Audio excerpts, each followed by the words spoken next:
Hello and welcome to the Department of Deportation podcast, the DEPODcast, where you can get all your latest news on immigration, the border, and deportations. Don't forget to visit departmentofdeportation.com for all your latest news and merch. On this episode, we're going to be examining sanctuary cities and see where 4 of their mayors had to go before Congress to explain their awful policies. We'll compare them to places like Florida, where aggressive immigration policies are succeeding right now. First up, let's take a look at the 4 mayors testifying before Congress. One at a time.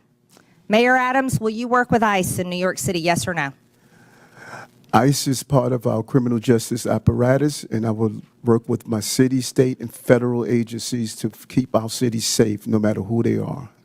Mayor Johnson, will you work with ICE to protect your city? We do work with ICE right now, Congresswoman. When they send us information about someone they would like access to, we send them notice when and where we will release them, and they can pick them up. We've done that 1,226 times. We will keep doing it. Will you end sanctuary city policies? We think the policies that we have right now allow us to work with ICE and to stop crime, and we'll keep doing that. Mayor Johnson, will you work with ICE? Our local law enforcement, Chicago Police Department, we work with federal agents on a variety of issues: drug trafficking, sex trafficking, getting guns off the street, and we will continue to work with federal Will agents. you stop harboring illegal aliens? Will you end sanctuary city policies?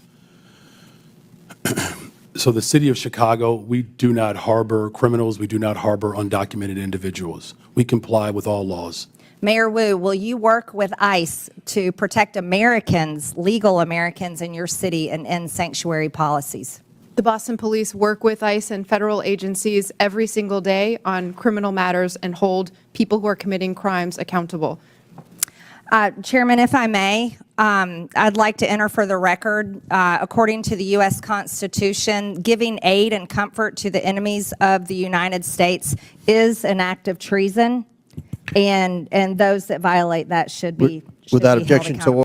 Now, of the 4 that were up there, only Mayor Eric Adams has actually worked with ICE, to his own detriment, and his own party was threatening to impeach him. Also, we just saw that the final decision is in, and New York City is not going to get that $80 million in FEMA money going to New York City luxury hotels to house illegals. Another L for New York City and their sanctuary policies. Now let's compare those sanctuary city policies to how Florida's currently doing it. Yeah, thank God I don't live in Boston. You know, in Florida, all 67 sheriffs, all 67 jails have signed agreements, MOUs, to work with ICE to fill in the gaps where they just can't do it. This problem is enormous. It's been going on for decades. They can't do it alone. They're in the jails now here in Florida, and pretty soon we're going to have street-level task forces in every county that's going to help ICE go after these 5 categories that we're looking for. Are you a danger to public safety? Are you a danger to national security? Have you been deported and re-entered into the country? Are you a member of a criminal enterprise? And most importantly, Colin, there's 1.4 million removal warrants out there where people have gone through the system. A judge told them to get out. They've stayed. And now under these agreements, we're all going to go 40 hours of training from the federal government, and then we will be able to go after these folks and honor those removal orders. Okay, let me ask you a couple of questions, and I'll highlight what you're talking about in your state, number one. I'll go to the tablet and talk about what you describe as these common sense changes to immigration law you were going through, and the task force and the county jails, and what happens with the personnel and the training, which you just alluded to. The bigger picture question I wanted to talk to you about are the numbers. Ali Bradley went through some of these. Like, we talk about arrests, we see October to December, 24,000, January to February, a little over 24,000. But why, and the president said this, I want more arrests. Well, why are the arrests down? A lot of people say it's because of something like this, where you look at the border crossing numbers, especially at the last part of this chart, pretty much straight down. What would you say about the new administration and the impact? I think I could just tell you from my small sphere that we always cooperated with ICE. The federal government wouldn't allow ICE to do their job.